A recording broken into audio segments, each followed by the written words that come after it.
Hello everyone. तो कैसे आप लोग? Welcome back to the channel. I am Anbert, CBSE class 10 grader. तो अभी मैं लिख रहा हूँ आज की कुछ टारगेट्स एंड आज मैं अटेम्प्ट करने वाला हूँ something that feels impossible. Yes guys, studying the entire history book in 1 to 2 days। And अगर मेरे पास कुछ एक्स्ट्रा टाइम भी बचेगा तो मैं ज्योग्राफी भी करने वाला हूँ। तो गाइस चलिए आपको बताता हूँ मेरी स्ट्रेटजी क्या रहने वाली है कि मैं कैसे कंप्लीट करने वाला हूँ अपना हिस्ट्री का book. So guys plan simple सा है बट मेहनत ज़्यादा लगने वाली है एंड काफ़ी हार्ड होने वाला है हम लोगों के लिए वो।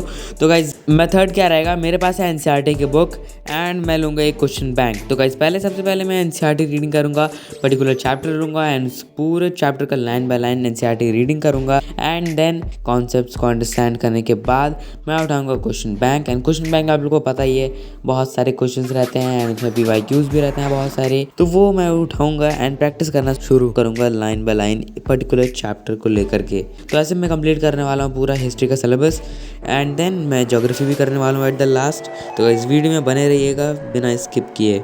सो गाइज आगे बढ़ने से पहले आपको देता हूँ एक ज़रूरी इन्फॉर्मेशन। तो गाइज चलिए फटाफट से करते हैं इस बुक की अनबॉक्सिंग। तो गाइज आप लोग देख सकते हैं ये रहा क्लास 10 का 12 real field sample papers by physics वाला एंड इसमें आपको मिलेगा 12 रियल सैम्पल पेपर के साथ 12 real answer sheet. So if you are gearing up for your board exams, this is the ultimate preparation tool you need to ace them. So let's see how tough or easy these papers really are.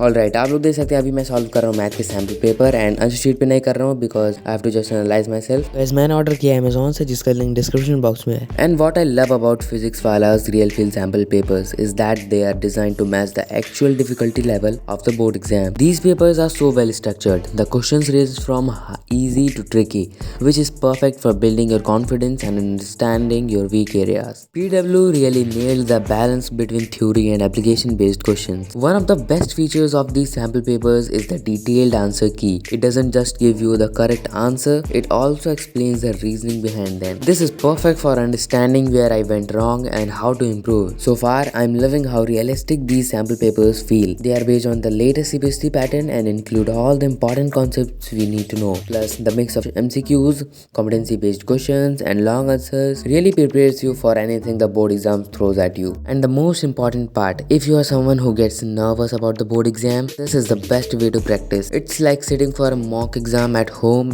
And the best part, PW real field sample paper are super affordable, so you are getting top-notch quality without breaking the bank. Remember guys, preparation is the key to success. Solving these sample papers isn't just about scoring marks. It's about building confidence and mastering the art of time management with tools like this. तो guys अभी मैं solve करता था सारे MCQ वाले part and literally guys मेरे सारे answer सही जा रहे थे एंड मेरे को काफ़ी कॉन्फिडेंस बिल्ड हो रहा था। सो गाइज ट्रस्ट मी, अभी टाइम है, फटाफट से ग्रैब कर लो अपने ये sample papers right away. Guys आपको कहीं जाने की ज़रूरत नहीं है, डिस्क्रिप्शन में दिए गए परचेज लिंक को क्लिक करो एंड वहाँ से परचेज कर लो। So now let's get started. Step 1, be prepared. So snacks, no I don't need them. Motivation, yes, so let's work on that.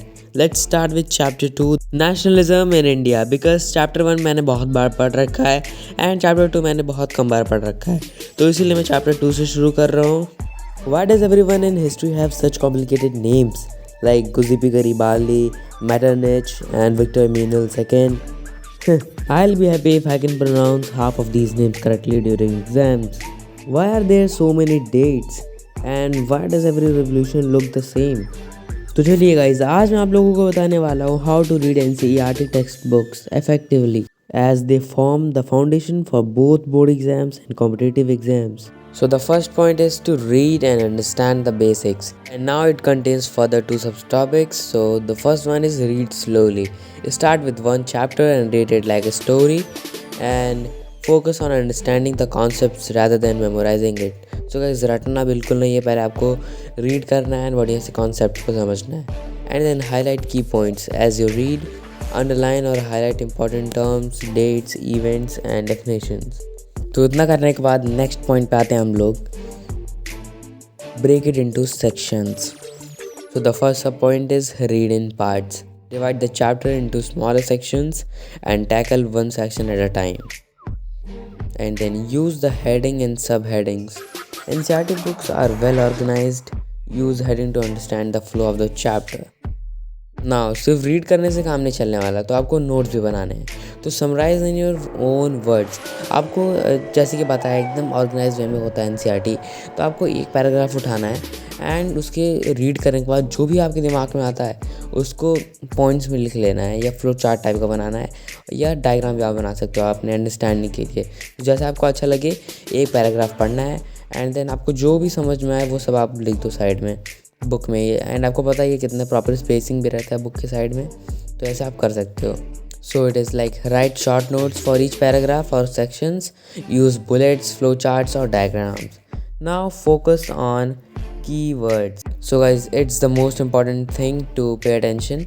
So note important names, dates, causes, consequences and definitions. तो guys जैसे कि आप लोगों को पता होगा, इतना experience हो ही गया है, 10th एंड हो रहा है, तो मेनली क्वेश्चंस कॉजेज़ पे बनते हैं एंड फिर उसके सॉल्यूशन पे बनते हैं एंड कॉन्सिक्वेंसेस पे क्वेश्चंस बनते हैं, डेफिनेशंस कभी कभार पूछ लेते हैं। तो गाइस ऐसे आपको मेमोराइज करना है हर एक चीज़ें।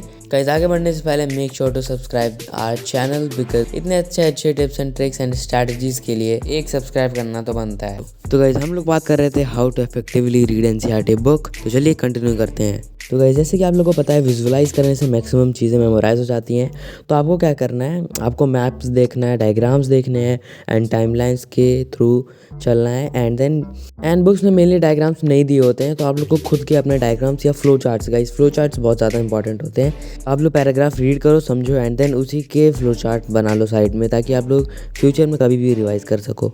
नाउ अब आपने जब सारी चीज़ें रीड कर ली है, कॉन्सेप्ट्स को समझ लिया है, तो क्वेश्चन सॉल्व करना बहुत ज़रूरी है। Solve intext and exercise questions, don't skip them, write answers to the intext and end of the chapter questions, these are often asked in exam. Guys MCQ practice करना मस्ट है, क्योंकि board exams में काफ़ी tricky questions बन जाते हैं। आपको लगेगा कि सारे एमसीक्यू सही है, कौन सा टिक करें, मतलब सारे ऑप्शन सही हैं। तो इसको टैकल करने के लिए आप लोग क्या कर सकते हो, जब रीड कर रहे हो अपना बुक, तो उसी टाइम आप लोग पैराग्राफ से जितने भी क्वेश्चंस टाइप के बन पा रहे हैं एमसीक्यू से रिलेटेड, तो वो सारे क्वेश्चंस आप लोग खुद से फॉर्म करो एंड उसके आंसर्स वहीं पे लिख लो। ऐसा करने से आपके एमसीक्यूज भी सारे तैयार हो जाएंगे। And guys side box and side note तो रीड करना बिल्कुल भी मत भूलना। एंड ज्योग्राफी के लिए तो गाइस मोस्ट इंपॉर्टेंट है, क्योंकि वहाँ पे शॉर्ट क्वेश्चन आंसर बन जाते हैं एंड एमसीक्यू तो बनते ही बनते हैं, तो बहुत ज़्यादा मार्क्स आपको गेन कराएगा ये साइड के बॉक्स एंड नोट्स, तो उसे पढ़ना मत भूलना। And focus on keywords in bold, bold words are often key topics और डेफिनेशंस। एंड देन अब आपने रीडिंग कर ली, एमसीक्यू भी फॉर्म कर लिए, फ्लो चार्ट्स बना लिए एंड कॉन्सेप्ट को याद कर लिए। तो गाइस चैप्टर्स तो बहुत सारे हैं जैसे आप लोगों को पता ही है, तो आपको रिवीजन करना मस्ट है गाइस, बहुत ही ज़्यादा ज़रूरी है रिवीजन करना, वरना आप इधर पढ़ते जाओगे पीछे बोलते जाओगे एंड दैट्स ऑल, ख़त्म सारी चीज़ें, जितना मेहनत किया है सब बर्बाद। तो इसलिए आपको रिवीजन करते रहना है। After few days go through the chapters again, this time focus on parts you found difficult earlier, जो आपको पहले चीज़ें डिफिकल्ट लगी थी उसको आपको इस बार रिवाइज करना। एंड देन शॉर्ट रिवीजन करना है before exams, skim through your notes and highlighted sections instead of reading the entire book. Now you have to test yourself, self quizzing, ask yourself questions from the chapter to test your memory and understanding, and then sample papers, solve previous year questions, sample papers to understand how NCERT topics are framed in exams। तो guys ऐसा करके आपके पूरे preparation हो जाएंगे SST के and सारे harder subjects के। तो गाइस अभी आप लोग देख सकते हो सारे टारगेट्स जो कि मैंने आज टिक कर रहे हैं। तो हिस्ट्री में चैप्टर 1, 2, 3, 4 सब डन, एनसीईआरटी से पूरी रीडिंग डन। एंड मेरे को ये चीज़ करने में टोटल 2 डेज़ लगे। तो फर्स्ट डे में मैं एनसीईआरटी रीडिंग कर रहा था हिस्ट्री का पूरा, सेकंड डे मैं क्वेश्चन बैंक पूरा सॉल्व किया हूँ एकदम लाइन बाय लाइन। एंड मेरे पास थोड़ा सा टाइम भी बच गया था, तो मैंने ज्योग्राफी भी रीडिंग शुरू कर दिया। तो ज्योग्राफी का रीडिंग मैंने किया एज़ यूजुअल, जैसे कि मैंने आपको पूरी टेक्निक बताई है रीड करने की, तो ऐसे ज्योग्राफी मैंने रीड किया। एंड गाइस सॉल्व वाला पार्ट मैं भी बता दे रहा हूँ, काफ़ी इंपॉर्टेंट है, एमसीक्यू में आता है, शॉर्ट आंसर्स में आते हैं, right short notes on particular soil का नाम दे रखा रहेगा, आप लोग सॉल्व करना। तो ऐसे करके मैंने कंप्लीट किया ज्योग्राफी में 2 चैप्टर्स एंड देन सॉल्व किया क्वेश्चन बैंक से सारे PYQs एंड सैम्पल पेपर के questions. So guys that's it for today, make sure to subscribe our channel for these useful strategies and tips and tricks. मिलते हैं किसी next video में, तब तक के लिए बाय बाय, टेक केयर।